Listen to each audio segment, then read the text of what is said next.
Praise the lord. దేవుని నామానికి స్తోత్రము. మరొకసారి మనమందరం కూడా దేవుని పాద సన్నిధికి రావటానికి దేవుడు ఇచ్చిన అవకాశం బట్టి నేను దేవునికి వందనాలు చెల్లిస్తూ ఉన్నాను. మరి పొద్దున మరి మధ్యాహ్నం కూడా 2 మీల్స్ అయిపోయినాయి. ఇప్పుడు డబుల్ కమీటా అనా, చాలా రోజుల తర్వాత డబుల్ కమీటా తిన్నా. అది చాలా స్వీట్ గా మంచిగా ఉంది. ముస్లింలు మాత్రమే చేస్తారు అట్లాంటివి. కాబట్టి ఇప్పుడు ఏంటంటే డబుల్ కమిట్. టైం ఎక్కువ కూడా లేదు, 8 కల్లా నేను తొందరగానే ముగిద్దాం అనుకుంటున్నా. కాబట్టి డబుల్ కమిట్ తినాలి వద్దా? కొంచెం ఓపిక పడితే కొద్దిగా ఒక గంట లోపు లేదా గంట బావు లోపు ఏం చేస్తా, ఒక స్వీట్ కూడా తినిపించి పంపిద్దాం. ఓకేనా? ఇప్పటి వరకు మధ్యాహ్నం ఘాటుగా ఉండేనేమో. ఇంకా చెవులో పొగలు వస్తుండొచ్చు అంట, ఏంది ఇంత ఘాటుగా ఉందా? కాబట్టి కొంచెం చల్లబరచాలంటే ఏం చేయాలి? డబుల్ కమీట కూడా పెట్టాలి. సరేనా? కొంచెం వాక్యం వినేసి తొందరగా ముగించుకున్నా. ఒకసారి లూకా సువార్త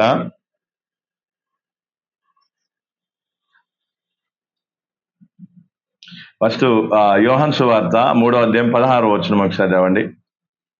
అదే వచనంలో నుంచి మనం ముందుకెళ్దాం, తర్వాత ఇందులోకి వద్దాం. యోహాను సువార్త 3:16.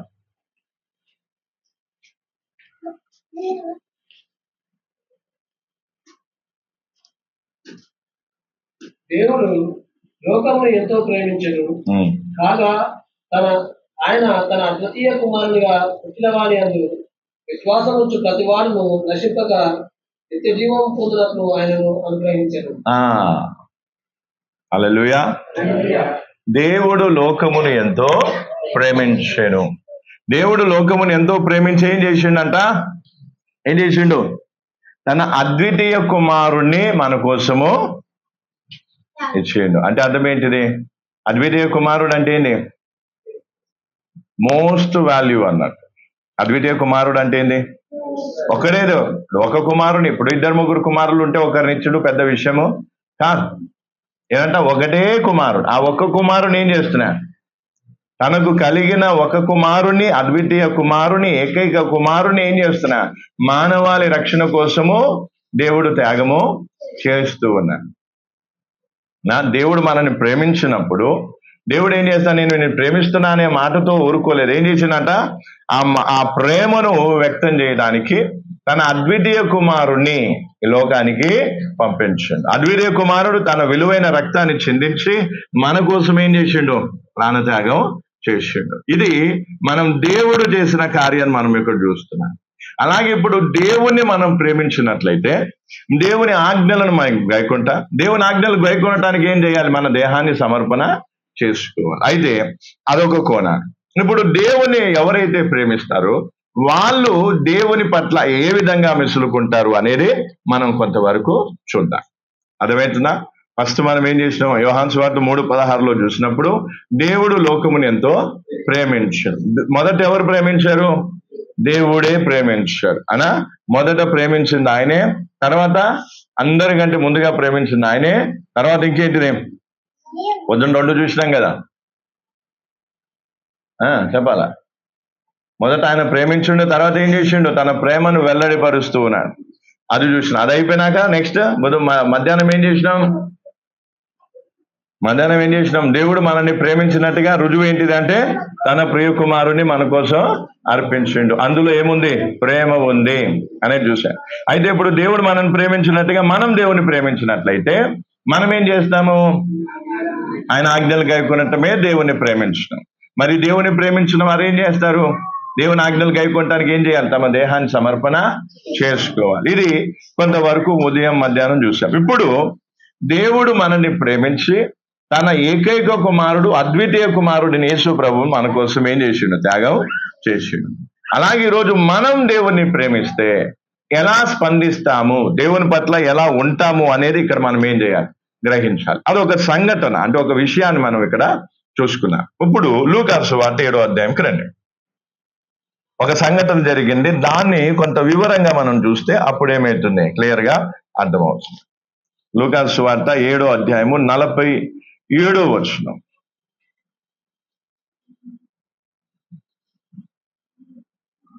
ఆమె విస్తారముగా ప్రేమించను గనుక ఆమె యొక్క విస్తార పాపములు క్షమింపబడినని ఆ, మీతో చెబుతున్నాను. ఉమ్, ఎవరికి కొంచెముగా క్షమింపబడునో వారు కొంచెముగా ప్రేమించునని చెప్పి ఆ, సార్ ఇక్కడ తెలుగులో ఒక చిన్న మిస్టేక్ ఏముందంటే పైది కిందిది కిందిది పైకి వచ్చింది. 47వ వచనంలో ఏమందాల్సింది? ఆమె విస్తారముగా ప్రేమించిన గనక ఆమె యొక్క విస్తారమైన పాపములు క్షమింపబడినని. అది పైకి పోవాలి, కిందికి రావాలి. అంటే ఆమె విస్తారమైన పాపములు క్షమింపబడెను గనక ఆమె విస్తారముగా ప్రేమించెను. ఇంగ్లీష్ లో మనం చూస్తే చాలా స్పష్టంగా ఏమంట రాస్తుంది, ప్రేమించినందుకు క్షమించబడటం కాదు, క్షమింపబడినందుకు ప్రేమించటం. అర్థమవుతుందా? అందుకే ఇక్కడ వచనం దాని పైన ఇంకా మనం చూసుకుని తెలుగులో ఏమైందంటే పైది కింది, కిందిది పైన. కాబట్టి ఇంగ్లీష్ లో చాలా స్పష్టంగా ఉంది. అందుకే ఇప్పుడు ఏం చేయాలి? అక్కడ ఆ పదాన్ని మనం ఈ 47వ వచనాన్ని చదివినప్పుడు ఏ విధంగా ఆమె విస్తారమైన పాపములు ఏమై క్షమింపబడెను గనుక ఆమె విస్తారముగా ఏం చేశాను? ప్రేమించాను. మరవేందా? మంచిగా వచనం చూడండి, నన్ను చూడండి, ఆ వచనం చూడు. ఆ వచనం కరెక్ట్ ఉందా లేదు అక్కడ మీరు చూస్తే మీకు అర్థమవుతుంది. మళ్ళీ నేనే తప్పు చెప్పినా అనుకుంటాను. 47వ వచనంలో ఏమనుంది? అది రావద్దు, అదేం కావాలి? తర్వాత రావాలి. పైన ఆమె యొక్క విస్తారమైన పాపములు క్షమింపబడెను గనుక ఆమె విస్తారముగా ప్రేమించెను అని రావాలి సెంటెన్స్. ఇంగ్లీష్ లో ఉంది, కావాలంటే ఇంగ్లీష్ లో ఎవరైనా ఇంగ్లీష్ లో చూడొచ్చు. కాబట్టి ఇది తెలుగులో ట్రాన్స్లేట్ చేసినప్పుడు ఏమైంది? కిందిది పైది, పైదే కిందిది వేసింది. ఎందుకంటే ప్రేమించినందుకు క్షమింపబడటం కాదు, క్షమింపబడినందుకు ప్రేమిస్తాం. అర్థమవుతుందా? అందుకే కింద ఏమనాల్సింది? దానికి సెంటెన్స్ కరెక్ట్ గా ఉంది. కింద ఏమనుంది? ఎవనికి కొంచెముగా క్షమింపబడునో వాడు కొంచెముగా ప్రేమించును. అంటే క్షమింపబడితే ఏమైతా? ప్రేమిస్తా. కాబట్టి క్షమింపబడటం మొదట, ప్రేమించడం తర్వాత. కాబట్టి ఇక్కడ పదం ఏమైంది? ఫస్ట్ లైన్ ఏం చూపిస్తుంది? ప్రేమించినందుకు క్షమింపబడినట్టుగా చూపిస్తుంది. అది కరెక్ట్. అమ్మా కొద్దిసేపు కూర్చో. ఇప్పుడు దాకా ఊరుకున్నప్పుడు సైలెంట్ కూర్చోవాలి. ఇప్పుడు చూడండి, మంచిగా అర్థం చేసుకోండి.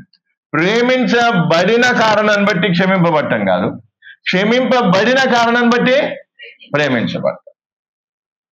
అందుకే ఇక్కడ సెంటెన్స్ ఏం కావాలి?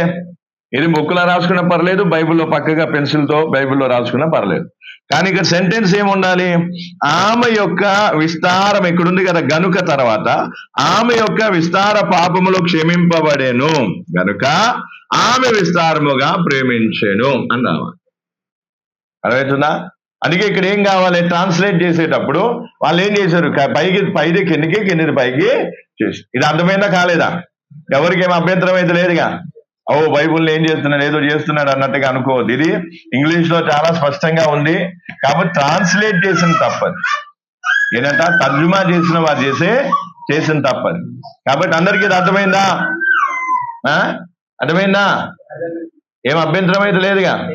లేదా అందులో ఉన్నట్టే చెప్పుకున్నామంటే నేనైతే చెప్పా, ఎందుకంటే అందులో ఉన్నది తప్పు.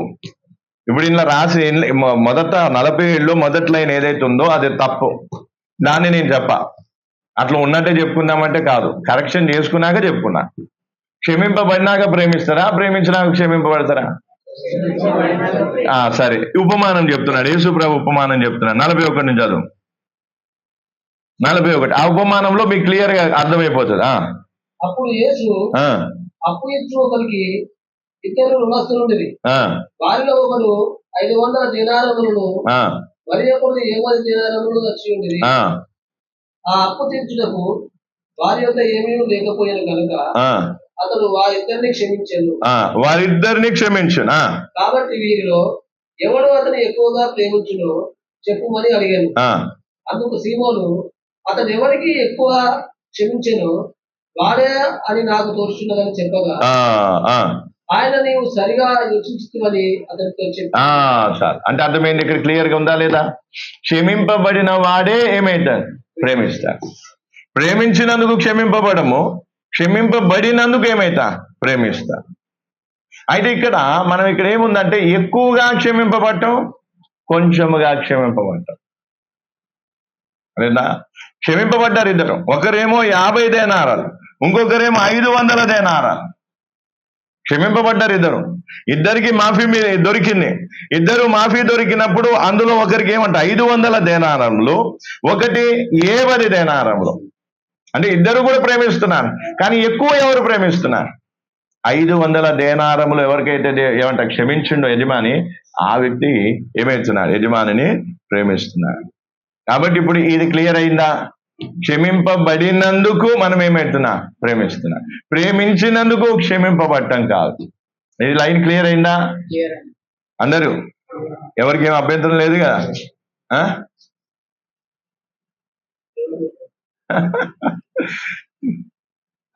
ఇప్పుడు అందుకే ఇప్పుడు ఉపమానంతో క్లియర్ అయిందా లేదా? తెలుగులో ట్రాన్స్లేట్ చేసేటప్పుడు చాలా మిస్టేక్స్ జరిగాయి. దాన్ని మనం ఏం కావాలి? వాక్యంలో ఏదైతే మూల భాష ఉందో గ్రీకు, హెబ్రీ, దాన్ని నుంచి ట్రాన్స్లేట్ చేసినటువంటి ఇంగ్లీష్ లోకి తీసుకొని ఆ ఇంగ్లీష్ లో నుంచి దీన్ని పోల్చి చూస్తే అప్పుడు మనకు క్లియర్ గా అర్థమవుతుంది. కాబట్టి ఇప్పుడు కింగ్ జేమ్స్ వర్షన్ ఏదైతే ఉందో దాంట్లో చాలా స్పష్టంగా క్లియర్ గా రాసింది. కాబట్టి ఆమె యొక్క ఏమనుంది కింద 47వ వచనంలో, ఆమె యొక్క విస్తార పాపములు క్షమింపబడెను గనుక ఆమె విస్తారముగా ప్రేమించెను అని రావాలి. అర్థమవుతుందా? పైన ఏమనుంది? పైన దేనారముల గురించి చెప్తున్నాడు. దేనారములు ఏంటి? ఒకరికి 500 దేనారములు, ఒకరికి 70 దేనారములు. అలాగే 500 దేనారములు క్షమింపబడిన వ్యక్తి ఏం చేస్తాడు? క్షమించిన వ్యక్తిని ఎక్కువ ప్రేమిస్తాడు, తక్కువనా? ఎక్కువ ప్రేమిస్తాడు. 70 దేనారములు క్షమించిన వ్యక్తి తక్కువగా ప్రేమిస్తారు, కానీ ఎక్కువ తక్కువ. అట్లాగే ఇక్కడ స్త్రీ ఏం చేస్తుందంట? ఒక పాపాత్మరాలైన స్త్రీ, ఆమె గురించి ప్రస్తావన వచ్చినప్పుడు ఇక్కడ మాట్లాడటం అనేది జరిగింది. కాబట్టి ఇప్పుడు ఏం చేయాలి? దేవుని వాక్యం ఏమని చెప్తున్నా? ఎవరినైతే దేవుడు ఎక్కువగా క్షమిస్తున్నాడో వారు దేవుని ఏం కావాలి? ఎక్కువగా ప్రేమిస్తారు. ప్రేమించాలని రూల్ ఏం లేదు, కానీ వాళ్ళు ప్రేమిస్తారు. కాబట్టి ఇప్పుడు మన గత జీవితాన్ని ఒకసారి మనం చూసుకుంటే, ఈ గత జీవితంలో మన జీవితం ఎట్లా ఉండేది? మనల్ని దేవుడు ఎక్కువగా క్షమించిందా, తక్కువగా క్షమించిందా? ఎక్కువగా క్షమించిన దేవుడు నన్ను ఎక్కువగా క్షమించిన అన్న వాళ్ళ చేతులుతాను. దేవుడు తక్కువగా క్షమించిందా, ఎక్కువగా క్షమించిందా? మనం దేవునికి ఎక్కువ రుణం ఉన్నాం, తక్కువ రుణం ఉన్నామా? ఎక్కువ రుణం ఉన్నామా లేదా? మరి దేవుడు ఇంత ఎక్కువగా మనం క్షమించినప్పుడు ఏం కావాలి? ఎక్కువగా క్షమింపబడిన వాళ్ళు ఏం చేస్తారు? ఎక్కువగా ప్రేమిస్తారు. మరి ఎంతమందికి ఎక్కువ ప్రేమ ఉంది దేవుడి మీద?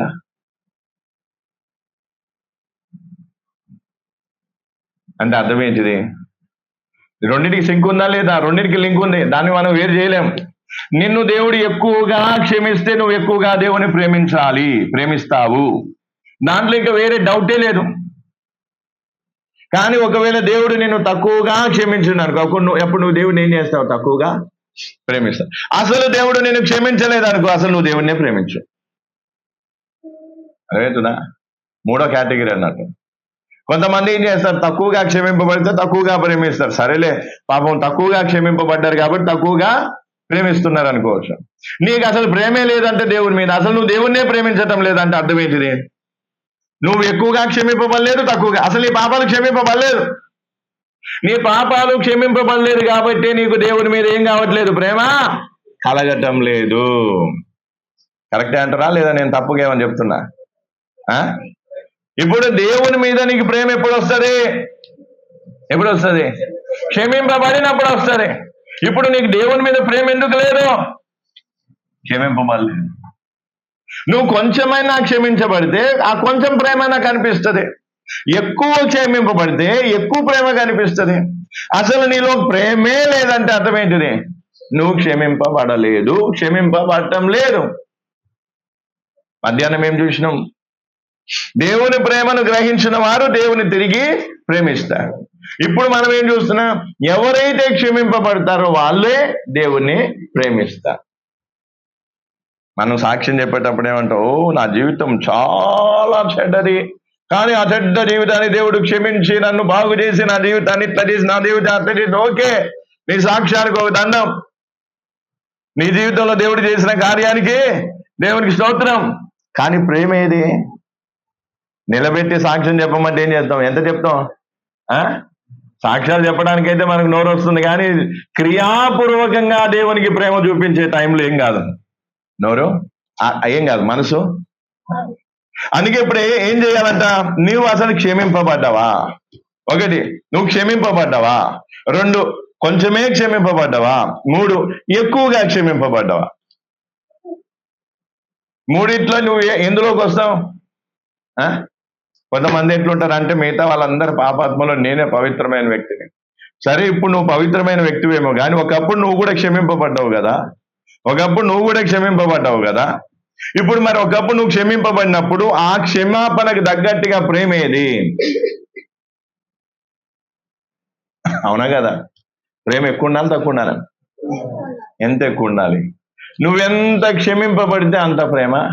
మరి రోజు దేవుడు నేను క్షమిస్తున్నా లేదా? నువ్వు చేసిన ప్రతి నీచమైన కార్యాలను దేవుడు క్షమిస్తున్నా లేదా? మరి దేవుడు క్షమించినప్పుడు దానికి ప్రతిగా నీలో ప్రేమ ఎందుకు పుట్టడం లేదు?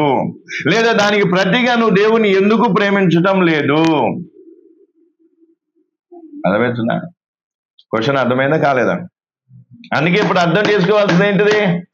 ఏం చేయాలి? క్షమింపబడ్డానా లేదా? అసలు నేను క్షమింపబడుతున్నానా? లేదా కొంచెమే క్షమింపబడ్డానా?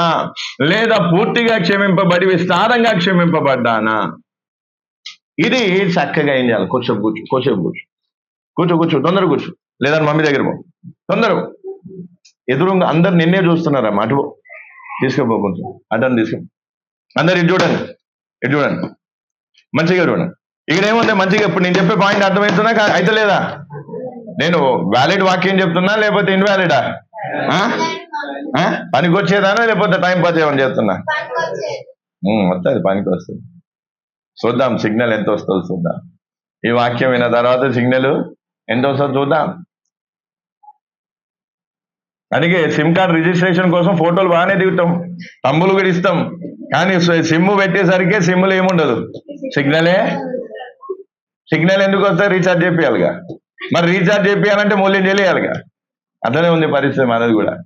ప్రార్థనకి బాగానే వస్తాం, ప్రార్థనకు వచ్చేటప్పుడు అన్ని విధాల ఫార్మాలిటీలు బాగానే చేస్తాం, కానీ రీఛార్జ్ చేయించే టైం కల్లా ఏమొస్తుంది? సిగ్నల్ ఎందుకు వస్తలేదు? రీఛార్జ్ చేయించడం అంటే ఏంటి? మూల్యం చెల్లించాలా? క్రైస్తవ జీవితంలో మూల్యం చెల్లించాలా? నష్టం, కష్టం, బాధ ఇవన్నీ పడితేనే ఏమైతుంది? స్ట్రాంగ్ సిగ్నల్ వస్తుంది అన్నట్టు. కానీ మనకి ఎట్లుంటది? రీఛార్జ్ లేదు, సిగ్నల్ లేదు, కానీ ఫార్మాలిటీ మాత్రం ప్రతి ఆదివారం ప్రతి మీటింగ్కి వచ్చి ఫార్మాలిటీ, కళ్ళు పెద్దగా పెట్టి ఫోటోలు దిగుతాం, తర్వాత తమ్ముళ్ళు కూడా పెట్టేస్తాం. ప్రతిసారి ఏం చేస్తాం? కొత్త సిమ్మే, పాతే వద్దు మనకు. ఏం కావాలి? తర్వాత కొత్త సిమ్ అంటే అర్థమేంటి? విన్నదే వాక్యం వినటానికి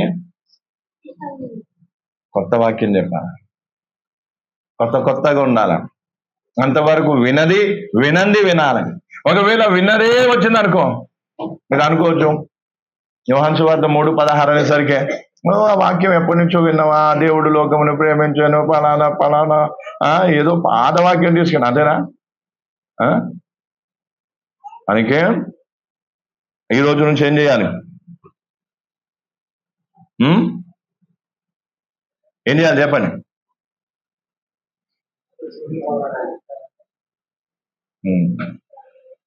ఇప్పుడు పాయింట్ అర్థమైందా కాలేదా? ముందుకు పోదామా? ఒకసారి ఇంకా దీన్ని ఒకసారి మనం చూద్దాం. చూడండి,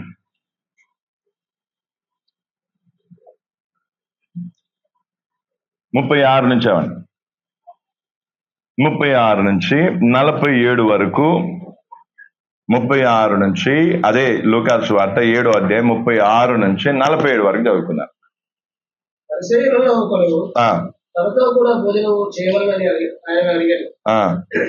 ఆయన పరిసయ్యుని ఇంటికి వెళ్లి భోజన పంక్తిని కూర్చుండగా ఆ ఊరిలో ఉన్న పాపాత్మురాలైన యొక్క స్త్రీ యేసు పరిసయ్యుని ఇంత భోజనములకు కూర్చున్నాడని తెలుసుకొని ఒక బుడ్డిలో వస్త్రం తీసుకుని వచ్చి వెనుక తట్టు ఆయన పాదముల యొక్క నిలబడి ఏడ్చుచు కన్నీళ్లతో ఆయన పాదములను తడిపి తన వెంట్రుకలతో తుడిచి ఆయన పాదములను ముద్దు పెట్టుకొని ఆ అత్తరు వాటికి పూసేది. ఆయనను పిలిచిన పరిసయ్యుడు అని చూచి, ఈయన ప్రవక్త అయిన ఎడల తను ముట్టుకొనిన ఈ స్త్రీ యువతియో ఎటువంటిదో ఎరిగిండును, ఇది పాపాత్మురాలు అని తనలో తాను అనుకోలేదు.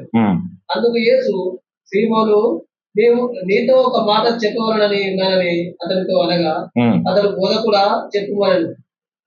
అప్పుడు యేసు, అప్పు ఇచ్చు ఒకనికి ఇద్దరు రుణస్థులుండి, వారిలో ఒకడు 500 దినారములను మరి ఒకడు 70 దినారములను అచ్చిండివి.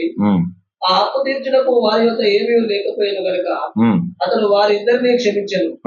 కాబట్టి వీరిలో ఎవడు అతని ఎక్కువగా ప్రేమించునో చెప్పుమని అడిగాడు.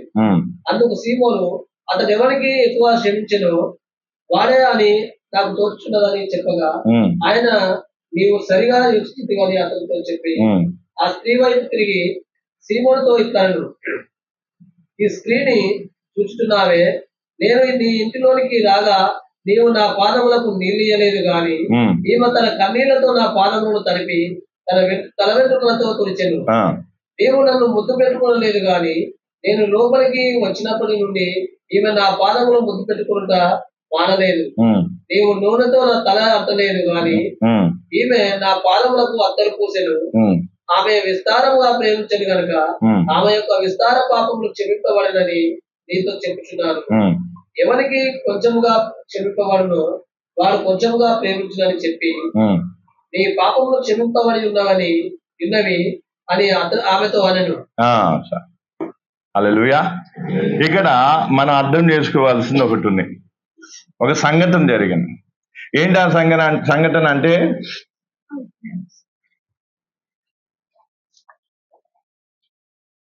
ఏంటా సంఘటన అంటే, సీమోను అనే ఒక ఎవరున్నారు? సీమోను అనే ఒక వ్యక్తి పరిసయుడు ఉన్నారు. ఈ సీమోను అనే పరిసయుడు ఏం చేశాడు? యేసు ప్రభుని భోజనానికి పిలిచాడు. భోజనానికి పిలిచిన తర్వాత, భోజనానికి పిలిచిన ఈయన యేసు ప్రభు తన ఇంటికి వచ్చినప్పుడు, ఈయన కనీస ఒక యూదుడై ఉండి కనీస ఏం కావాలి మర్యాదలు కూడా చేయలేదు. భోజనానికి పిలిచింది ఎవరు? సీమోనే పిలిచాడు. పేతురు కాదైనా పరిసేయుడు, ఆయన పేరు సీమోన్. ఈ పరిసేయుడు ఏం చేశాడు? భోజనానికి పిలిచాడు. భోజనానికి పిలిచినప్పుడు ఏం చెయ్యాలి? కనీస మర్యాద ఏంటంటే కాళ్ళు కడుక్కోవడానికి నీళ్లు ఇవ్వాలి. రెండవది ఏంటిది? ఏం చేయాలంటే ఆ దగ్గరికి తీసుకొని ముద్దు పెట్టాలి. మూడవది ఏంటిది? తలనంటుకోవడానికి ఏమి ఇవ్వాలి? నూనె ఇవ్వాలి. అది యూదులకు ఉన్నటువంటి కనీస మర్యాద, బేసిక్ అదేమంట మర్యాద అన్నట్టు, రెస్పెక్ట్ అన్నట్టు. ఈయన భోజనానికి అయితే రమ్మన్నారు. ఈయన భోజనానికి వచ్చాడు. యేసు ప్రభు భోజనానికి వచ్చినప్పుడు ఏం చేయాలి? కాళ్ళు కడుక్కోవడానికి నీళ్ళు ఇవ్వాలి. తర్వాత ఏం చేయాలి? దగ్గరికి తీసుకొని ముద్దు పెట్టాలి. తర్వాత ఏం చేయాలి? తలంటుకోవడానికి నూనె. ఈ 3 పనులు చెయ్యాలి. కానీ ఈయన చేయలేదు. కానీ ఎవరు చేస్తున్నారు? పాపాత్మురాలైన స్త్రీ. పాపాత్మురాలైన స్త్రీ ఏం చేస్తుందంటే కాళ్ళు కడుక్కోవడానికి నీళ్ళు ఇవ్వలేదు. ఆమె ఏం చేసిన? తన కన్నీళ్లతో యేసు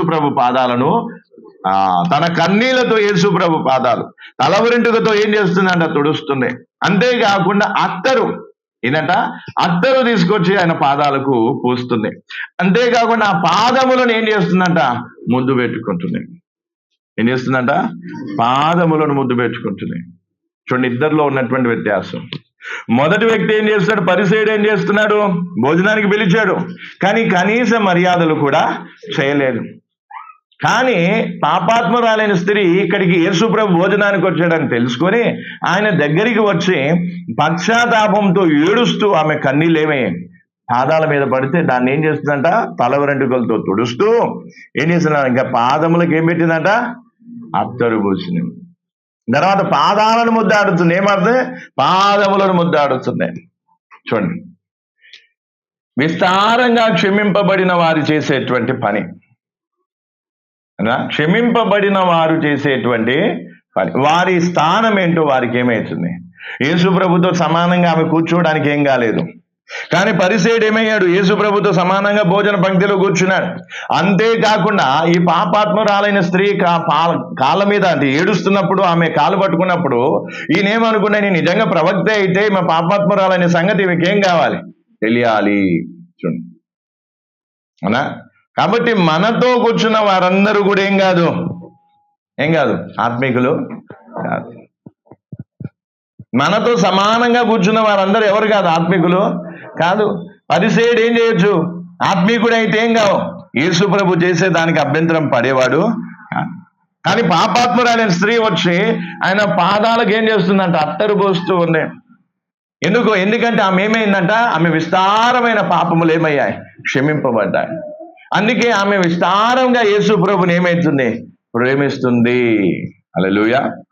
అందుకే ప్రియులారు ఈరోజు అర్థం చేసుకోవాల్సింది ఏంటంటే, మనం కూడా మన పాపాలు విస్తారంగా క్షమింపబడినప్పుడు మనలో నుంచి కూడా దేవుని పట్ల ఏముండాలి, విస్తారమైన ప్రేమ ఉండాలి.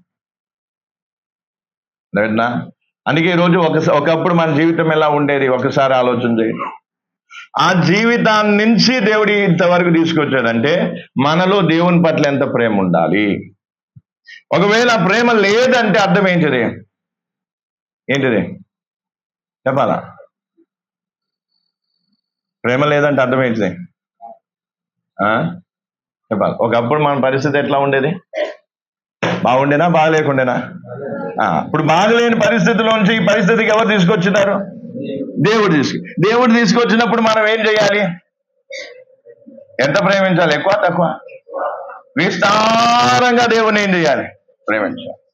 అయితే విస్తారంగా దేవుని ప్రేమించటం లేదంటే అర్థం ఏంటిది,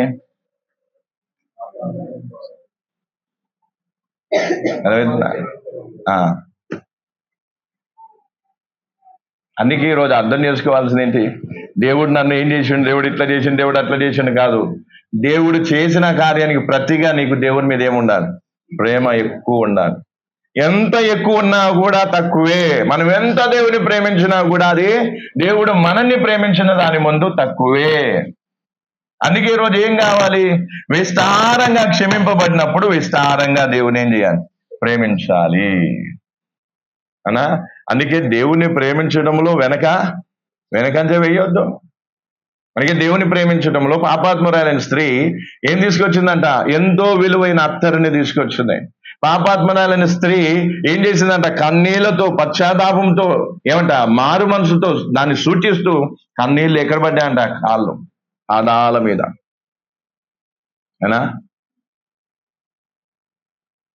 అంటే ఇప్పుడు క్షమింపబడిన వ్యక్తి ఎంతగా తగ్గించుకుంటారో చూడండి. క్షమింపబడని వ్యక్తి ఏం చేస్తా, ఈక్వాలిటీకి వచ్చేస్తా, సమానత్వంకి వచ్చేస్తా. అవునా కదా? పరిసయ్యుడు ఏం కాలేదు, పరిసయ్యునికి ఏం లేదు, కనీసం మర్యాద కూడా లేదు, యేసు ప్రభు మీద ప్రేమ కూడా లేదు, సమానంగా కూర్చున్నాడు. అంతేకాకుండా యేసు ప్రభు ప్రవక్తే కాదన్నట్టుగా ఏం చేస్తున్నా, ఆలోచిస్తున్నాను.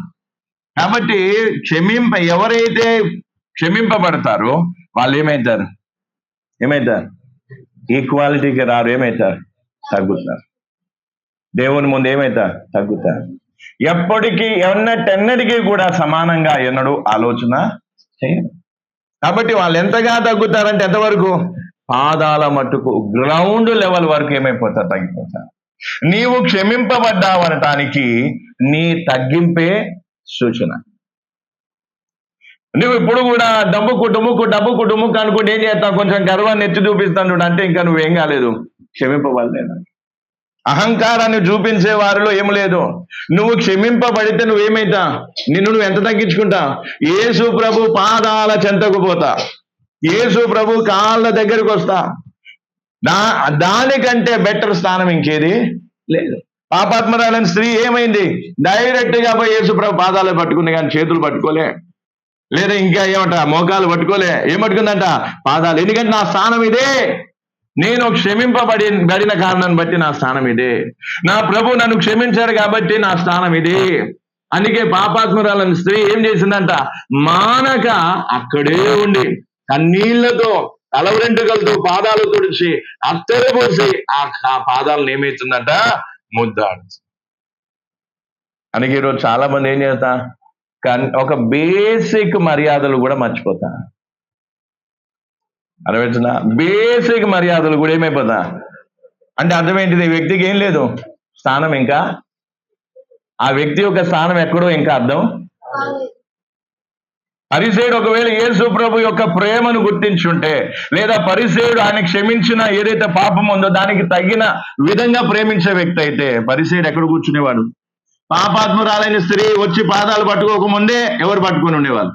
పరిసయ్యుడు పాదాలు పట్టుకొని ఆయన దగ్గర ఉన్న అత్తరి పూసి ఏం చేసేవాడు? ఆయన పాదములు ముద్దాడి ఏం చేసేవాడు? కన్నీళ్లతో విలపించేవాడు, ఏడ్చేవాడు. కానీ ఈ రోజు చాలా మంది ఏం చేస్తారు? క్షమింపబడ్డామనే లక్షణాలు అందుకే అహంకారము, గర్వం ఏం కాదు, దేనికి సూచన? ఇంకా క్షమింపబడలేదు. నువ్వు క్షమింపబడితే నీ స్థానాన్ని నువ్వేమైతావు? గుర్తిస్తావు. నా స్థానం ఎక్కడ కాదు?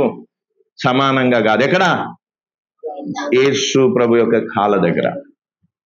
క్షమింపబడిన వారి యొక్క సూచన ఏంటంటే వాళ్ళు ఎంతగా తగ్గించుకుంటారంటే ఎక్కడ? యేసు ప్రభు పాదాల దగ్గర. అంతేకాకుండా ఏం చేసిందంట? విలువైన అత్తరు తెచ్చిపోసింది. ఏం చేసిందంట? విలువైన అత్తరు తెచ్చిపోసింది.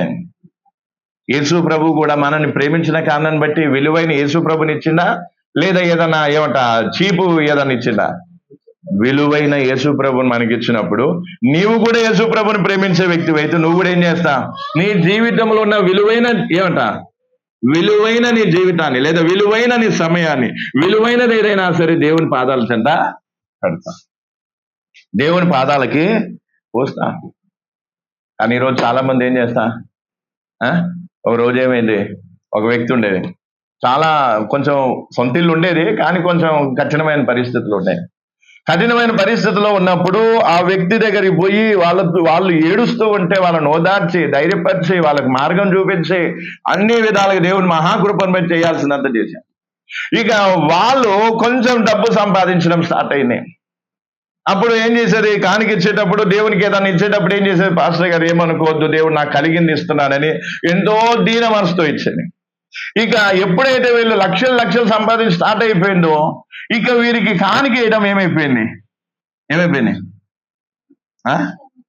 రూపాయల నుంచి 100 రూపాయలు తీయమంటే ఎవరికి ఇబ్బంది ఉండదు. అదే 1,00,000 రూపాయల నుంచి తీయమంటే సమస్య అక్కడే వచ్చింది. 1000 రూపాయల నుంచి 10 రూపాయలు తీయమంటే తీస్తాం, 20 రూపాయలు తీయమంటే తీసేస్తాం, మనకి ఇబ్బంది ఉండదు. కానీ అదే 1,00,000 రూపాయల నుంచి తీయాల్సి వస్తే, అందులో నుంచి కొంత భాగమైన దేవునికి ఇవ్వాల్సి వస్తే ఏమవుతుంది? ఇక వాళ్ళ మోకాలు మాత్రం స్టార్ట్ అయింది. నేను ఎప్పుడు ఒకటే అంటా, మీకు హృదయపూర్వకంగా ఇస్తే ఏం, లేకపోతే అది కూడా నాకు ఇస్తా. ఎవరికి ఇస్తున్నా? దేవునికి ఇస్తున్నా. కానుక అనేది ఎవరికి చెందేది? దేవునికి. దేవుని సేవార్థం, దేవుని మహిమార్థమే వాడబడేది. కాబట్టి నాకేదో కాదు. నేను అన్నా ఏంటి అని అంటే, ఆయన ఏమంటాడు నేరుగా ఒక రోజు, ఇక నేను అన్నాను, ఎందుకు ముఖం ఎందుకు మారిపోతుంది, ఏంది పరిస్థితి అంటే, అసలు ఒకప్పుడు మీకు కానుక ఇచ్చేటప్పుడు మాకేం అనిపించేది కాదు, ఇప్పుడు కానుక తీయాలంటేనే మనసు ఒప్పట్లేదు. ఎందుకంటే లక్షలు వస్తున్నాయి. ఆ లక్షలు రావటం వెనుకున్న ప్రయాసం ఎవరు? ప్రార్థన చేశాం, డ్యూటీ లేదు, పని లేదు, కనీసం తిండి లేని పరిస్థితి ఒక్కోసారి, ఎవరు పట్టించుకోలేని పరిస్థితి ఒక్కోసారి. అనా అలా బంధువులందరూ ఒకరికొకరు పడని పరిస్థితి. అలా అందరినీ సమాధానపరిచి, వీళ్ళని వాళ్ళతో మంచిగుండు, వాళ్ళు వీళ్ళతో మంచిగుండు, అందరిని కలిపితే ఇక వీళ్ళకి ఏమైపోయింది? అన్నకేమైపోయింది? తీసియడానికి ఏమవుతుంది? చూడండి, అర్థమవుతుందా? నిజంగా క్షమింపబడే వ్యక్తి అయితే, నిజంగా దేవుని కార్యాన్ని, దేవుని ప్రేమను చూసిన వ్యక్తి అయితే ఏం చేస్తాడు? విలువైనది ఇస్తాడా, లేకపోతే ఏం చేస్తాడు? చెత్తారమ్మా. అందుకే ఈరోజు చాలా మందికి ఏమవుతుంది? పైసలు ఊసు రానంత వరకు ప్రేమ బాగా, పైసలు ఊసు వచ్చేసరికి ఏమవుతుంది? ఏమవుతుంది చెప్పండి? అవునా కదా? నేను ఎంత 100 మందిని చూసుంటా. ఇప్పుడు అన్నగా ఏం లేదు, పని లేదు, బాగానే ఉన్నాడు, ఎంత దీనంగా కూర్చున్నా చూడు. ఇప్పుడు సార్ అని అనుకో,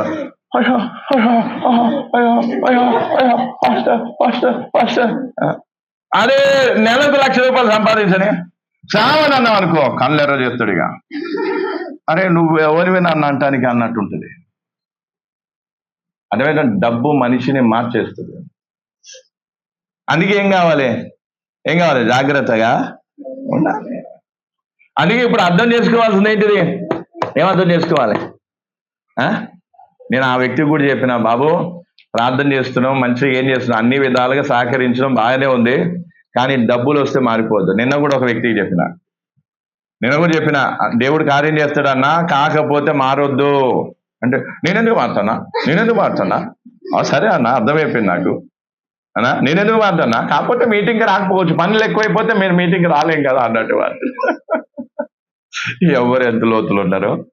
నేను ఒకటి చెప్పాను, సావని ప్రభు దేవుడు నేను ఏం చేస్తాడు, నీకు పని ఇస్తాడు, నీకు పైసలు వస్తాయి, బాగానే జాగ్రత్త, మారొద్దు అన్నానంటే నీ దగ్గర ఏదో ఉంది కాబట్టి అంటున్నాను కదా. నువ్వు గాలిగైతే అనను కదా. నువ్వు మారే లక్షణాలు కనిపిస్తున్నాయి కాబట్టి నేనేం చేస్తున్నా, హింట్ ఇస్తున్నా కదా. ఆ హింట్ వీళ్ళకి అర్థం కాదు. వీళ్ళేమనుకుంటారు, ఏదో పాస్టర్ నన్ను అపార్థం చేసుకున్నాడు. నువ్వేందో నీకు అర్థం కాలే, నాకు అర్థమైపోయింది ఎప్పుడో. మొదటిసారి చూసినప్పుడే నాకు అర్థమైపోయింది. అర్థమవుతుందా? అందుకే అర్థం చేసుకోవాల్సింది ఏంటిది, ఏం చేసుకోవాలి, మన స్థానాన్ని గుర్తించాలి. ఎక్కడ? యేసు ప్రభు పాదాల దగ్గర. యేసు ప్రభు పాదాల దగ్గర ఉన్నప్పుడు మనకి ఎంత విలువైనది, ఎంత వచ్చినా సరే మనం ఏం గర్వించం, అతిశయించం. క్రైస్తవ లోకములో అనేకులు నశించిపోవడానికి కారణం గర్వం. ఎందుకు గర్వం వచ్చింది? వాళ్ళు దీనంగా ఉన్నారు, నెమ్మదిగా ఉన్నారు, తగ్గింపుతో ఉన్నారు. దేవుడు వాళ్ళని ప్రేమించి ఏం చేసిండు? దీవించిండు, ఆశీర్వదించిండు. ఇప్పుడు దీవించి ఆశీర్వదించేసరికి, కొంచెం సంపాదించేసరికి వెంటనే ఏమైపోయింది వారికి? గర్వం వచ్చింది. అందుకే ఈ రోజు నుంచి ఏం చేయాలి? పాపాత్మురాలైన స్త్రీ తన స్థానాన్ని గుర్తించింది. ఎక్కడ? పాదాల దగ్గర. అందుకే ఎప్పుడు గుర్తుపెట్టుకోవాలి, ఏం చేయాలి? పాదాల దగ్గర ఉంటూ నేర్చుకోవాలి. యేసు ప్రభు పాదాల దగ్గర ఉంటే దానికంటే శ్రేష్టమైన ఇంకేది? మనం ఈ భూమి మీద బ్రతికినంత కాలం మన స్థానం ఎక్కడ? యేసు ప్రభు పాదాల దగ్గర. పరలోకంకి వెళ్ళినాక మన స్థానం ఎక్కడ? ఆయనతో పాటు సింహాసనం మీద కూర్చోవాలి. హల్లెలూయా.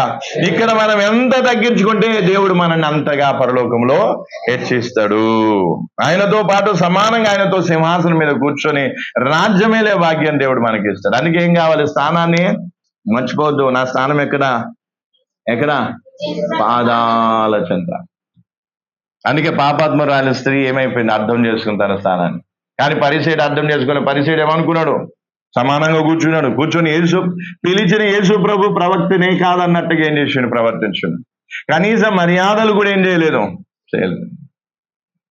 కనీసం మర్యాదలు కూడా అనా. మొదట్లో కొంతమంది ఏమంటారు, మీరు అంటారు. తర్వాత కొన్ని రోజులైనాక నువ్వే ఏమైపోయినాయి? మర్యాద ఏమైపోయినాయి? స్టార్టింగ్ లో మంచిగా ఏమైపోయినాయి? అందుకే నేనేం చేస్తా, నాకు ఎందుకంటే నేను చాలా చూస్తున్నా, చాలా రకాల మనుషులు చూసిన నేను. అందుకే నేనేమనుకుంటా, సరే స్టార్టింగ్ లో సరే ఎన్నాళ్ళు నడుస్తూ చూస్తా, తర్వాత కోపం వచ్చిందంటే అరేతురే. ఇక ముందు మీరు, తర్వాత కొంచెం మర్యాద తప్పేమంటాం, ఇక నువ్వు అంటాం. తర్వాత ఇంకొంచెం అటు ఇటు దానికి అప్పుడేమంటాం, ఇక అరేతురే మీదకి వెళ్తే ఇక అలా. అందుకే ఈరోజు అర్థం చేసుకోవాల్సింది ఏంటి? మన స్థానం ఎక్కడ? పాదాల చెంత. అందుకే యేసు ప్రభు పాదాల దగ్గర మనం కూర్చునేటట్టుగా ఉండాలి. ఆయన పాదాల దగ్గర కూర్చుంటేనే మనం ఏమైతా? నశించము. అనా. లూసిఫర్ ఎందుకు నశించాడు? లూసిఫర్ ఏం కావాలనుకున్నాడు? దేవునితో సమానం కావాలనుకున్నాడు. కాబట్టి ఎన్నటికీ మనం ఏం కాలేం? దేవునితో సమానం. అర్థమైందా? ఇప్పుడు కాదు, నిత్యత్వంలో దేవుడు తనతో సమానం చేస్తాడు. రెండో విషయం. కాబట్టి అందుకే ఇప్పుడు ఏం చేయాలంటే మనని మనం ఏం చేసుకోవాలి? తగ్గించుకోవాలి. అందుకే వాక్యం ఏమని చెప్తుంది? తగ్గించుకునే వారిని దేవుడు ఏం చేస్తాడంట? హెచ్చించుకునే వారిని దేవుడు ఏం చేస్తాడంట? వచనం తెలుసా? 23:12. మత్తయి సువార్త 23:12.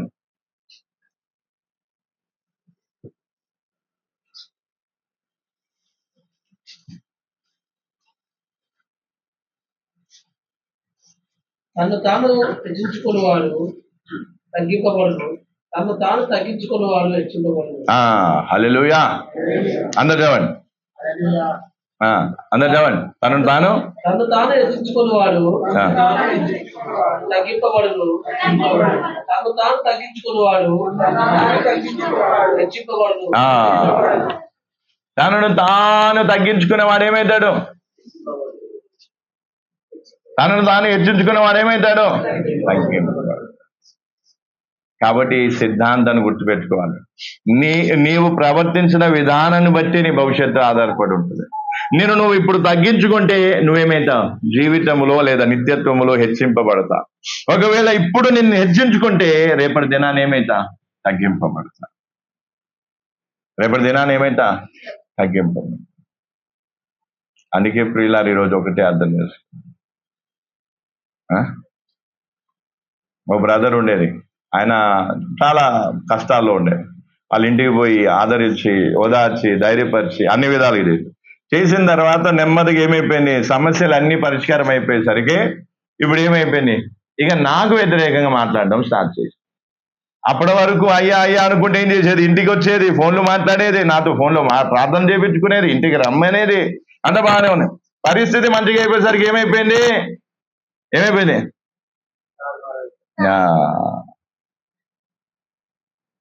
అందుకే నేను ఒక్కటే గుర్తుపెట్టుకున్నా, మనం ఎప్పుడు తగ్గించుకొని ఉంటే అప్పుడు మంచిదే. అందుకే ఎలాంటి పరిస్థితి వచ్చినా కూడా మనం ఏం కావాలి, తగ్గింపుయే కలిగి. నువ్వెంత తగ్గించుకుంటే దేవుడు నేను అంతగా ఇచ్చిస్తాడు. యేసు ప్రభు తనను తాను తగ్గించుకున్న కారణాన్ని బట్టి ఆయన ఏం చేసిన, ఆయన నామాన్ని హెచ్చించుడు తండ్రి. అట్లాగే మనము నిత్యత్వంలో కానీ దేవుని అంటే క్రైస్తవ జీవితంలో మనం హెచ్చింపబడాలంటే మనం ఏం కావాలి, మనని మనం తగ్గించుకోవాలి. ఎక్కడి వరకు, ఎక్కడ ఉండాలి? స్టార్టింగ్ లో పాదాల దగ్గర ఉండాలి, తర్వాత మోకాల మీద దగ్గర రావాలి, తర్వాత నడుము దగ్గర రావాలి, తర్వాత భుజాల మీదకి రావాలి, తర్వాత నెత్తిన మీదకి తగ్గాలి. అదే కదా, అది అట్లా అవుతుంది. కొంతమంది అర్థం చేస్తారు, స్టార్టింగ్ లో ఎక్కడ ఉంటారు? పాదాల దగ్గర కాదు, కాలు గోటి దగ్గర, చిటికెన ఏళ్ళ దగ్గర. అంత వద్దు, నీకేం తెలియదు. చిటికెన ఏళ్ళ దగ్గర, కాలు గోటి దగ్గర, మళ్ళీ తమ్మది ఏమైపోతుంది, ఏమైతుంది? పాదాల దగ్గరకు వస్తాం. ఎక్కడికి? దీన్ని ఏమంటారు? కాదు, మడివ దగ్గరకు వస్తాం. మడివ దగ్గరకు వచ్చాక మళ్ళీ ఎక్కడికి వస్తాం? మోకాల దగ్గర నుంచి నమ్మకి ఎడిపోతున్నాం. నడుము దగ్గర పోయి ఏడికి?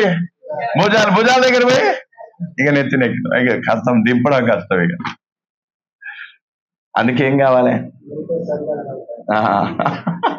అందుకే ఏం కావాలి, తగ్గించుకోవాలి వద్దా? ఎంత తగ్గించుకోవాలి? ఎంత తగ్గించుకోవాలి? ఆయన పాదాలు ఒక్కటే సమర్పణ చేసుకోవాలి. ప్రభా నేనే. ఎందుకు? ఎవరు తగ్గించుకుంటారు? క్షమింపబడిన వారు. ఎవరు తగ్గించుకుంటారు? దేవుని ప్రేమించిన వారు. తమ తమ తమ జీవితం తమకున్న విలువైన వాటితో దేవుడిని ఏం చేస్తాడు? సేవిస్తాడు. అందుకే ఈ రోజు మనం అర్థం చేసుకోవాల్సింది ఏంటిది? ఏం అర్థం చేసుకోవాలి? ఒకప్పుడు ఒక ఆయన ఏం చేసేదంటే, మామూలుగా వేరే కానిస్టేబుల్గా ఉండేది. ఇక వాళ్ళ డీటెయిల్స్ ఎందుకంటే ఒకవేళ వింటే మళ్ళీ మా గురించి చెప్పుకుంటున్నాడని మళ్ళీ అదో బాధ. వాస్తవమే, అబద్ధమేం చెప్తున్నాయి. ఇక ఆయన కొంచెం గుట్కాలు, తాగుడికి కూడా అవన్నీ అలవాటు ఉండేసరికి ఏమైంది, నెమ్మగా ప్రార్థన చేస్తే దేవుని వల్ల పూర్తిగా ఏం చేసింది, దేవుడు విడిపించిన తర్వాత ఆయన ఏం చేసిందంటే వాళ్ళ సార్లు వాళ్ళకి చెప్పేసరికి అట్లెట్లా నువ్వు మాను, మేమైతే మానలేకపోతున్నాం, పలానా అనేసరికి దేవుడు ఏం చేసింది, సరే మంచి సాక్ష్యం మంచిగానే ఉంది. తర్వాత నెమ్మదిగా ఏమైపోయింది అయినా. మొన్న నేను బండి మీద పోతున్నా, ఆయన ఎదురుపడేసరికి చదువుతున్నాడు. ఆయన తిన్నాడో మరి ఏం చేసాడు, మొత్తానికి అయితే ఏం చేస్తున్నాడు, ఏం చదువుతున్నా ఏం చదువుతున్నా? నేను అనుకున్నా ఏం చేస్తావు చెప్పు. అట్లాగా మనం ఏం చేస్తాం, దేవుడు చేసిన కార్యాన్ని ఏం చేసుకోం, నిలుపుకోం. అందుకే ఈరోజు ఏం కావాలంటే ఏం కావాలి, తగ్గించుకోవాలి. గర్వం మంచిది కాదు, అహంకారం మంచిది కాదు. అహంకారం, గర్వం ఎప్పుడైనా మన నాశనానికి దారి. అంటే కొన్ని నెలలు బాగుంటాం, కొన్నాళ్ళు బాగుంటాం, తర్వాత పరిస్థితి మునుపటి కంటే ఘోరంగా తయారవుతుంది. నా జీవితంలో ఎంతో మందిని హెచ్చరించిన, కానీ వాళ్ళు ఏం చేయలేదు, వినకేమైపోయారు,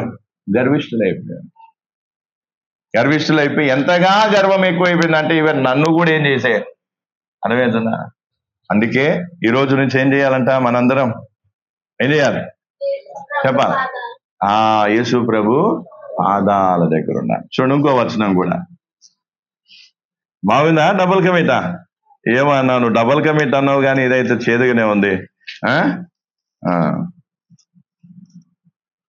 యోహాను సువార్త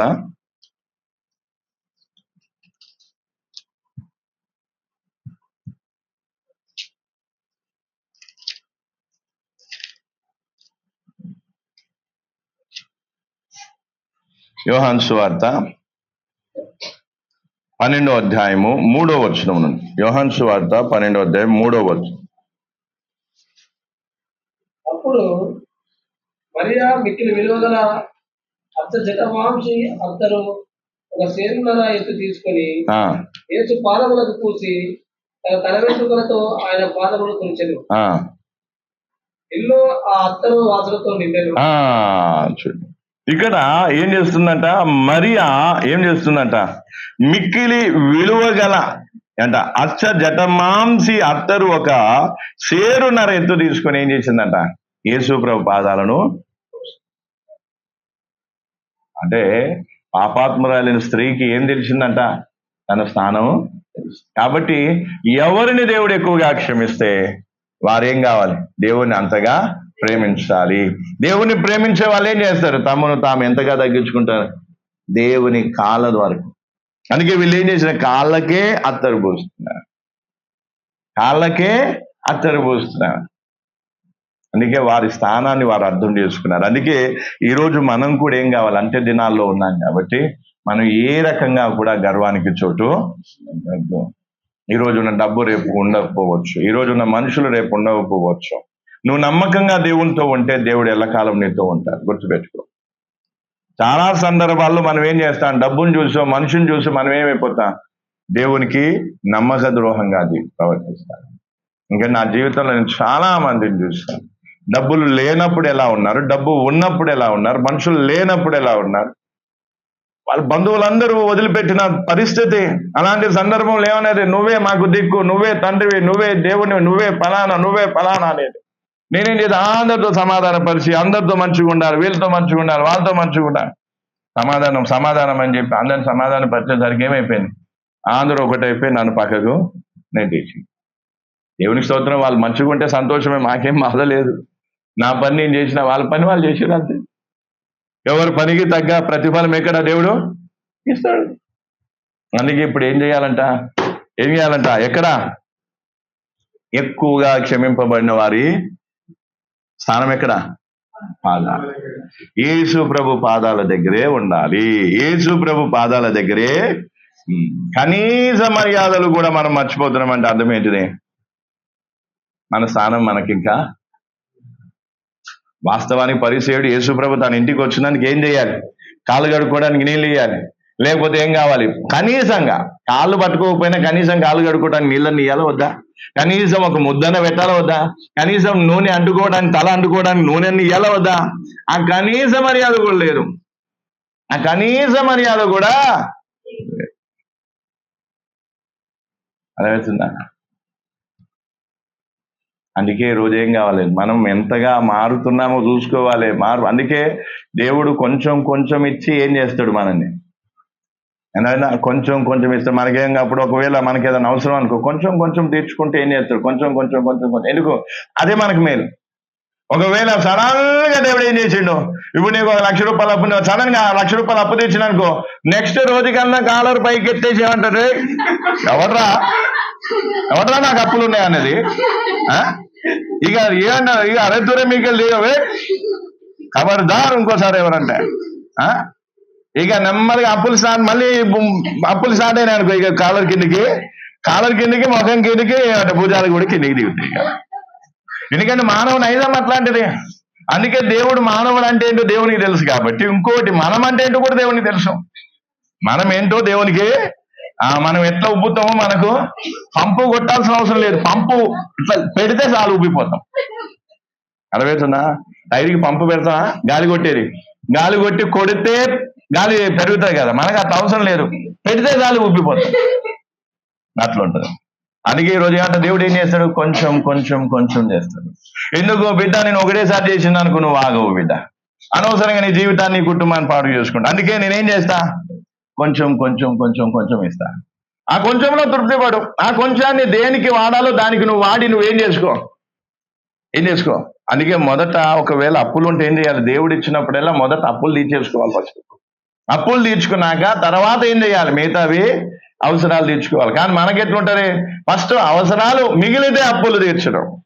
అట్లా చేస్తే ఏమవుతుంది, దేవుడు దాన్ని మెచ్చడు. అందుకే సంఘంలో సిద్ధాంతం చెప్పిన, దేవుడు ఏదైనా డబ్బు ఇస్తే దాన్ని ఎట్లా వాడాలి అనేది క్రమంగా చెప్పిన, కానీ చాలా మంది దాన్ని పాటిస్తలేరు.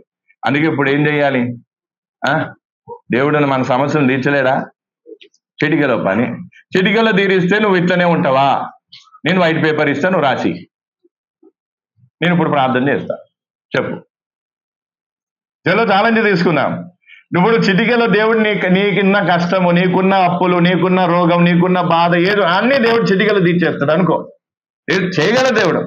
అట్లనే దేవుడు చేసిన అనుకో, నువ్వు ఇప్పుడు ఎట్లున్నావు అట్లనే ఉంటావా? నీలో మార్పు రాదా? సంతోషం. చెప్పాలా? ఉంటామా? కొంచెమన్నా మార్పు వస్తా రాదా?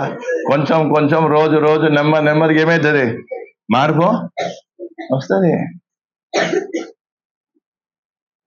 అనా? ఇప్పుడు పరిస్థితి బాగాలేదు కాబట్టి పాస్టర్ ఎప్పుడు ఫోన్ చేస్తాడా, పాస్టర్కి ఎప్పుడు ఫోన్ చేయాలా అన్నట్టు ఉంటుంది. కొంచెం పరిస్థితి బాగేసరికి పాస్టర్ ఫోన్ చేసినా కూడా ఊరికే పని పట్టలేదు, ఊరికే మాకు ఫోన్లు చేసుకుంటూ కూర్చుంటాడు. అవు నిజం. నేను ఈ కహానీలు చెప్తున్నా, నిజంగా చెప్తున్నా. ఇది మనుషుల్లో నేను చూసి విని అనుభవించి చెప్తున్నా మాట ఇది. కాబట్టి నేను ఎందుకు ఈ విషయాన్ని చెప్తున్నా? మనం ఎంత ఎదిగినా సరే ఎక్కడ ఉండాలి? మన స్థానం ఎక్కడ? పాదాల దగ్గర. యేసు ప్రభు పాదాల దగ్గర ఉంటేనే మనము ఏమవుతాం? పరలోక రాజ్యానికి యోగ్యులమవుతాం. పరలోక రాజ్యానికి ఏమవుతాం? యోగ్యం. అందుకే దేవుడు ఒకేసారి దేవుడు ఏదన్నా ఇస్తే మన వల్ల ఏం కాదు అనా? మన వల్ల ఏం కాదు. పోలీసు వాళ్ళు దొంగని ఎట్లా పట్టుకుంటారు తెలుసా? కాదు, పోలీసు వాళ్ళు దొంగని ఎట్లా పట్టుకుంటారు? పైసలు రాగానే ఏం చేస్తాడు? పోయి అది కొంటాడు, ఇది కొంటాడు, ఇది కొంటాడు, అది కొంటాడు, కొనంగానే దొరికిపోతాడు. ఎందుకంటే దొంగతనం చేసిన తర్వాత ఆ పైసలు ఏం చేసుకోవడం, దాచుకోవడానికి ఏం కాదు. మనసు ఎట్లాగైనా పోయి ఆ పైసలు ఏం చేయాలి? ఖర్చు పెట్టేసరికి ఆయన ఏం చేస్తారు? వీళ్ళు పట్టేది. ఒక రోజు ఏమైందంట, చూడండి ఎట్లా ఉన్నాం. ఒక రోజు ఏమైందంట, బ్యాంకు దోపిడీ చేశారు బయట రాష్ట్రంలో. బ్యాంకు దోపిడీ కొన్ని లక్షల దోపిడీ చేశారు. ఇక పోలీసులు వాళ్ళని పట్టుకోనికి ప్రయత్నం చేస్తుంటే ఈ పక్కనే ఏముంది? చాట్ బండి ఉంది, ఏది గప్చూప్ బండి ఉంది. ఆ గప్చూప్ బండిలో వీళ్ళు ఏం చేసారు? గప్చూపో లేదా ఈ చాటో గిటో తిని యూపీఐ తోటి పేమెంట్ చేసి, యూపీఐ తోటి ఏం చేశారు? పేమెంట్ చేసేసరికి అట్లా దొరికిపోయారు వాళ్ళు. చూసా? దొరికిరా లేదా? అట్లా. అందుకే ఈరోజు మనం కూడా ఏం చేస్తాం అనా?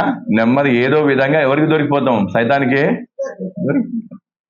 అందుకే ఈ రోజు నుంచి ఏం చేయాలి? మన స్థానం ఎక్కడ? పాదాలు. అందుకే ఎప్పుడైనా గుర్తుపెట్టుకుని యేసు ప్రభు పాదాల చెంత ఉంటేనే మనకు. అందుకే ఎన్నడూ గర్వపు ఆలోచనకు చోటియొద్దు, గర్వపు మాటలకు చోటియొద్దు, అహంకారంతో ఏం కావద్దు, ప్రవర్తించవద్దు, ఇతరులను కొట్టేసే విధంగా ఏం కావద్దు, ఉండొద్దు. తల్లిని తండ్రిని ఏం చేయాలి? గౌరవించాలి, సన్మానించాలి. భార్య విషయంలో బాధ్యతగా ఉండాలి, భర్త విషయంలో ఏం కావాలి? భయంతో ఉండాలి. అంటే ఏదైతే దేవుని వాక్యం ఏదైతే చెప్తుందో దానికి మనం ఏం కావాలి? లోబడి ఉండాలి. అప్పుడు ఏమైతుంది? ఖచ్చితంగా దేవుడు ఇంకా మనల్ని ఏం చేస్తాడు? మనం ఎంతో తగ్గించుకుంటే దేవుడు మనల్ని అంతగా హెచ్చిస్తాడు. నిత్యత్వంలో అయితే మనం ఆయనతో పాటు ఎక్కడ కూర్చుంటాం? సింహాసనం మీద కూర్చుంటాం. అందుకే ప్రియులారు, ఈరోజు చాలా మందికి ఇంకా ఏముంది? అహంకారం, గర్వం. అహంకారం విడిచిపెట్టకపోతే అన్నిటికంటే ప్రమాదం ఏంటిది? ఈ చిన్న చిన్న పాపాలు అదేదో ఒక రోజు అది వేరే మాట, కానీ అహంకారం, గర్వం ఏమైతుంది? జీవితాన్ని నాశనం చేస్తుంది.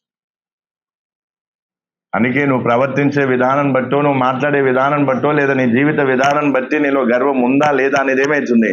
చేతగా తెలుస్తుంది. ఆ గర్వాన్ని విడిచిపెట్టకపోతే, ఎంత తొందరగా అంటే అంత తొందరగా విడిచిపెట్టకపోతే ఆ గర్వం నేను ఏం చేస్తుంది? నాశనం చేసి కూర్చుంది. అందుకేం కావాలి? తగ్గింపు. ఎటువంటి మనసు? తగ్గింపు మనసు. ఒకసారి 34వ కీర్తన చూడండి. టైం అయిపోతున్నాయి, ముగిస్తా. 34వ కీర్తన.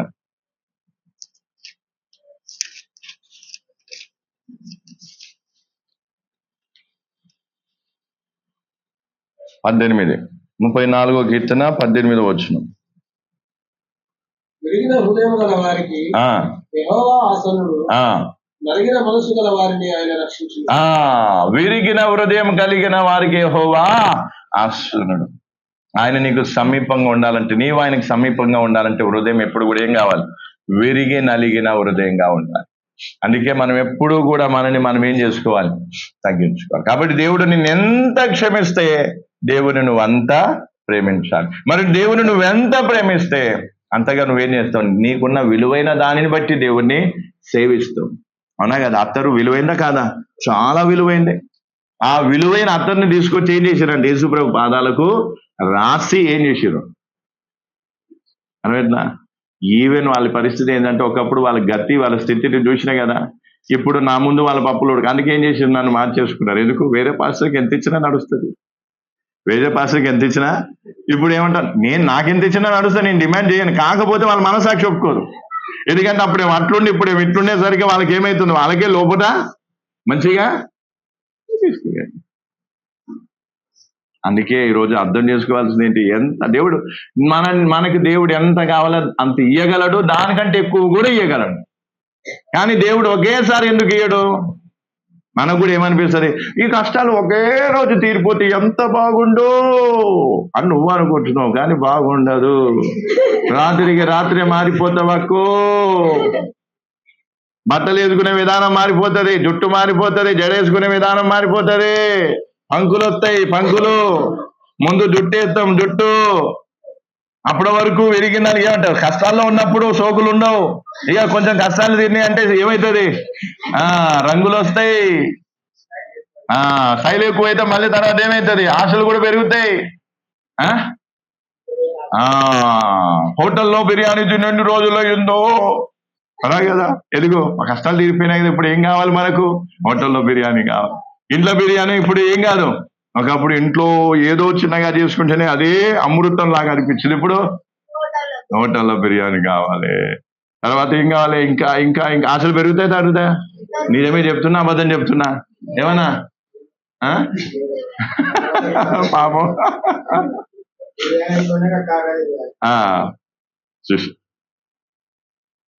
అందుకే ఇప్పుడు ఏం చేయాలట చెప్పాలా? అందుకే దేవుడు కష్టాలు తీరుస్తాడు, కానీ ఎట్లా? నెమ్మది. ఏం చేస్తాడు? ఎందుకు? మనం నశించిపోవద్దని. మనం నశించిపోకుండా ఉండాలంటే ఏం చేయాలి? మనని మనం ఏం చేసుకోవాలి? తగ్గించుకోవాలి. ఎంతగా తగ్గించుకోవాలంటే ఏం చేయాలి?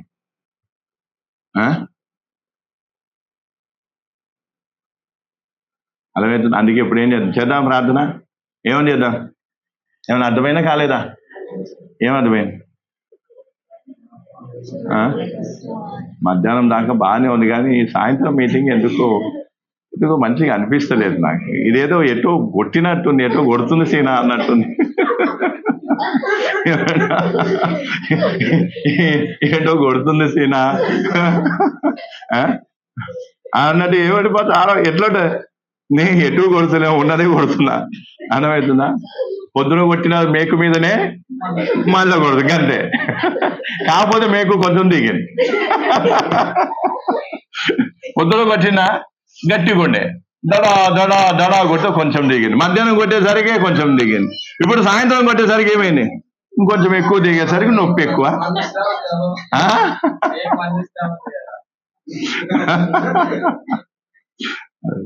అందుకే నారాదయ్యే విషయాలు కావు. మళ్ళీ చెప్తున్నా, ప్రేమగా చెప్తున్నా. ఎంతో పదం చూసిన వారి జీవితాలు ఏం చేసుకున్నారు? నాశనం చేసుకుని వారి జీవితాలు మహాఘోరంగా అయిపోయినాయి.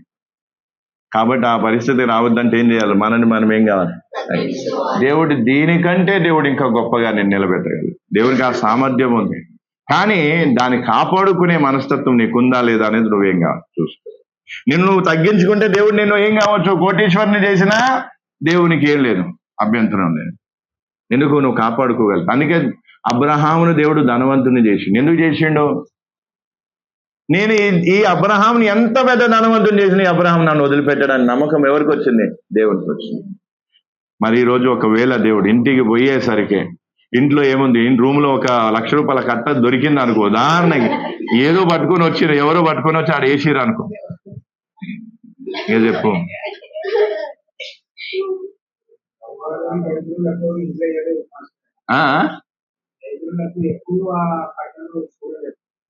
చూడలేదంటే ఎగ్జాంపుల్ చెప్తున్నా నేను. అప్పుడు మన పరిస్థితి ఎట్లుంటది? అర్థమవుతుందండి. అందుకే దేవుడు ఏం చేస్తాడు, మనల్ని ప్రేమించి మనకేం చేస్తాడు, చిన్న చిన్నగా సహాయము చేస్తాడు. అది అర్థం చేసుకోవాలి. అది మన మేలు కోసమా లేకపోతే ఏంది? మన మేలు కోసమే. అందుకే కొద్దిగా సహాయం చేసినప్పుడు అంతలో తృప్తి పడాలి. ఎందుకు సహాయం చేస్తున్నాడుగా చాలు. ఒకేసారి అయిపోవాలి. ఒకేసారి పోయాడు. బంగారు బాతు గురించి విన్నారా? బంగారు బాతు ఏం చేసిందంట? బంగారు గుడ్డు పెట్టేదంట. బంగారు గుడ్డు పెట్టేసరికి ఆయనకు రోజు ఒక గుడ్డు అయ్యేసరికి ఏం కాలేదు ఆయనకు తృప్తి. ఇప్పుడు ఏం చేద్దాం, దాన్ని పొట్టను కోసి అందులో ఉన్న గుడ్లన్నీ తీసుకొని నేను అమ్మేసుకొని నేను ధనవంతుడు అయిపోతాను అనుకున్నా. తీరా చూస్తే ఏమైంది, వచ్చే ఒక్క గుడ్డు కూడా. అందుకే మనం ఏం కావాలంటే దేవుడు చేసిన సహాయాన్ని, దేవుడు ఇచ్చిన దాన్ని బట్టి మనం ఏం చేయాలి, సంతృష్టి పడాలి. అర్థమవుతుంది? దేవుడు మనల్ని ఏం చేయాలి, బాధ పెట్టి సంతోషపడేవాడు కాబట్టి దేవుడు మన బాధను అర్థం చేసుకుంటున్నాడు. కాకపోతే చిన్నగా మనల్ని ఏం చేస్తున్నాడు, లేవనెత్తుతున్నాడు. నిలబడు. కానీ ఎంత ఎత్తుకి పోయినా సరే, ఎంత ఎత్తుగా దేవుడు నేను తీసుకెళ్ళినా సరే ఏం కావద్దు, గర్వం. అర్థమవుతుందా? ఇప్పుడు అన్న ఉన్నాడు, ఇప్పుడు అన్న సావనన్నప్పుడు దగ్గరకు వస్తాడు, మంచిగా ఉంటాడు, కొంచెం మంచి పనులు దొరికి కొంచెం పైసలు, ఎందుకంటే మనం కార్పెంటర్ కదా, మంచి పైసలు వస్తాయి. పైసలు వచ్చినాయి అనుకో, ఇక నెమ్మదిగా నేను ఆ ప్రవర్తన చూసిన అనుకో, ఇక నేను దూరం ఉంటా.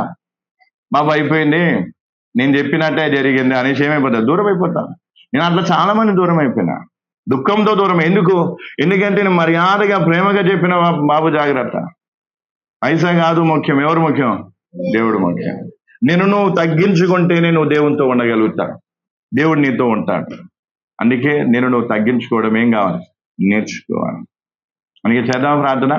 ఎంత క్షమింపబడితే అంతగా దేవుని మనం ప్రేమిస్తాం. కళ్ళు మూసుకొని ప్రార్థన చేద్దాం. చివరి దినాల్లో ఉన్నాం కాబట్టి మన జీవితంలో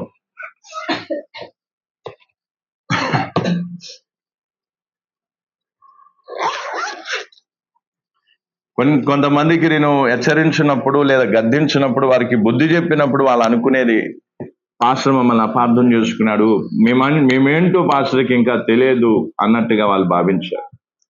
కానీ నేను ఎంత వార్నింగ్, ఎంత జాగ్రత్త చెప్పిన వారు వినని కారణం బట్టి ఈరోజు వాళ్ళ కుటుంబాలను పాడు చేసుకున్నారు. అహంకారం, గర్వం మంచిది కాదు. ఎగసి పడటం మంచిది కాదు. విర్రవీగుతున్న దుష్టత్వం మంచిది కాదు. దేవుడు నీకు దూరం అవుతాడో లేదో, కానీ నేనైతే దూరం అవుతాను. నువ్వెంత తగ్గించుకొని ఉంటే, ఎంత అనుకువగా ఉంటే నేను అంత దగ్గరగా ఉంటాను.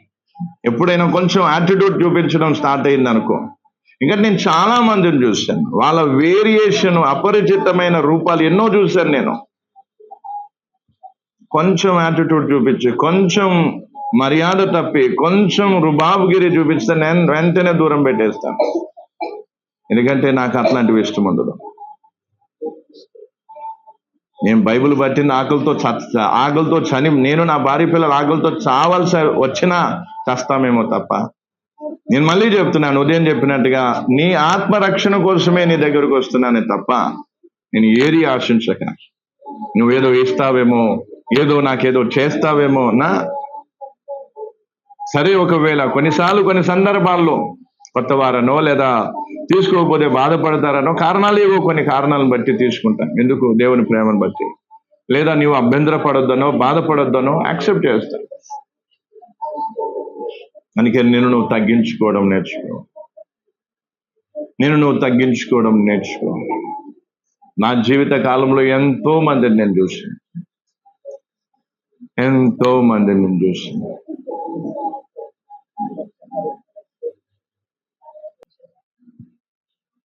ఆమె పరిశుద్ధుడా తండ్రి, నీ కొందనాలు స్తోత్రాలు నాయన. మరొకసారి చాలా నెలల తర్వాత ప్రభు ఈ ఇంటిలో ఈ విధంగా కుటుంబీకులతో కలిసి, వారి బంధుమిత్రులతో కలిసి, సంఘ సభ్యులతో కలిసి నేను స్తుతించడానికి, నీ వాక్యం ధ్యానించుకోవడానికి, నేర్చుకోవడానికి నువ్వు ఇచ్చిన అవకాశం బట్టి నీ కొందనాలు. నువ్వు పలికిన ప్రతి మాటను బట్టి నీ కొందనాలు స్తోత్రాలు. ఇది నీ మాటగా, నీ వాక్కుగా అంగీకరించి బాగుపడుటకు ప్రతి ఒక్కరికి కావలసిన కృపనివ్వు నాయన. ఏ ఒక్కరు కూడా నీ మాటను పెడచెవిన పెట్టకుండా, దాన్ని అపార్థం చేసుకోకుండా ప్రభు సాత్వికమైన మనస్సుతో దాన్ని అంగీకరించి రక్షింపబట్టడం సహాయం చేయి. చెప్పబడిన ప్రతి మాట ఒక్కొక్కరి హృదయాల్లో నీరు కట్టి ఫలింపచేయి. అయ్యా, నువ్వు మమ్మల్ని ఎంతగానో ప్రేమించావు, మేము కూడా నిన్ను ఏ విధంగా ప్రేమిస్తామో, నిన్ను ప్రేమించే వారి లక్షణాలు ఏ విధంగా ఉంటాయో మేము నీ వాక్యం ద్వారా పరిశీలించుకున్నాం. అయ్యా, మేము ఎంతగా ప్రేమిస్తున్నామో ప్రేమించటం లేదో తేటగా మేము తెలుసుకున్నాం. కానీ ఇప్పుడున్నట్టుగా కాకుండా ప్రతిదినం నీ మీద ప్రేమలో ఎదిగి నాయన నీ రాక కొరకు మేము సిద్ధపడే కృపను దయచేయి. ముఖ్యంగా ఈ కుటుంబాన్ని బట్టి నీకు వందనాలు అయ్యా. మరి భార్య భర్తలు వారి పిల్లలు బట్టి నీకు వందనాలు. వారి జీవితంలో ఎంతవరకు నువ్వు చేసిన మేలులకై ఉపకారాలకే నీకు వందనాలు. ఇంకా రానున్న దినాల్లో వారి పట్ల నీ ఉద్దేశాన్ని నెరవేర్చు నాయన. అయ్యా, ఈ కుటుంబం సంపూర్ణంగా రక్షింపబడాలని, ఈ ప్రాంతంలో వీరు ఒక దీపస్తంభాల్లాగుండి అనేకమైన ఆత్మలకు రక్షణ, అనేకమైన ఆత్మలు రక్షణలోకి వచ్చుటకు కారణం కావాలని ఆశతో ప్రయాసపడుతూ ఉన్నాను. కాబట్టి నీ కార్యం జరిగించు. మరి ప్రభు వారి మనస్సు, వారి హృదయం, వారి తలంపులు, వారి యొక్క ఆలోచన, యోచన ఇవన్నీ కూడా నువ్వు చూస్తున్నా. మరి నిజంగా వారు ప్రభు ఏ విధంగా ఉంటున్నాను నువ్వు చూస్తున్నావు. ఈ వాక్యం చేత ఈ రోజు మీటింగ్ ద్వారా వారితో నువ్వు మాట్లాడి వారు బలపరిచేవారిని నమ్ముతున్నాను. ఈ కుటుంబాన్ని చేతికి అప్పగిస్తూ, అలాగే అన్నను వదినని బట్టి నాయన, ప్రమోద్ కుటుంబాన్ని బట్టి నీకు వందనాలు నాయనా ప్రభు. మరి చిట్టి వాళ్ళ సిస్టర్ని బట్టి, హవీలను బట్టి కూడా నీకు వందనాలు, స్తోత్రాలు. ప్రతి ఒక్కరిని కూడా దీవించు నాయన. సంఘ సభ్యులను బట్టి కూడా నీకు వందనాలు. విన వాక్యము నూరంతలుగా ఒక్కొక్కరిలో ఫలింపు చేయమని నీకు కలిపిన నన్ను కూడా నువ్వు వాడుకున్నందుకు వందనాలు. సమస్త మహిమ గంత నీకు ఆరోపిస్తూ రేపటి మీటింగ్లను కూడా ఘనంగా జయప్రదంగా జరిగించమని ప్రభు యేసు క్రీస్తు నామములో అడిగి వేడుకొంచున్నాను తండ్రి, ఆమేన్. ప్రభు యేసు క్రీస్తు కృప, దేవుని ప్రేమ, పరిశుద్ధాత్మక సహవాసం మనందరికి సదాకాలం తోడే ఉండును గాక. ఆమేన్.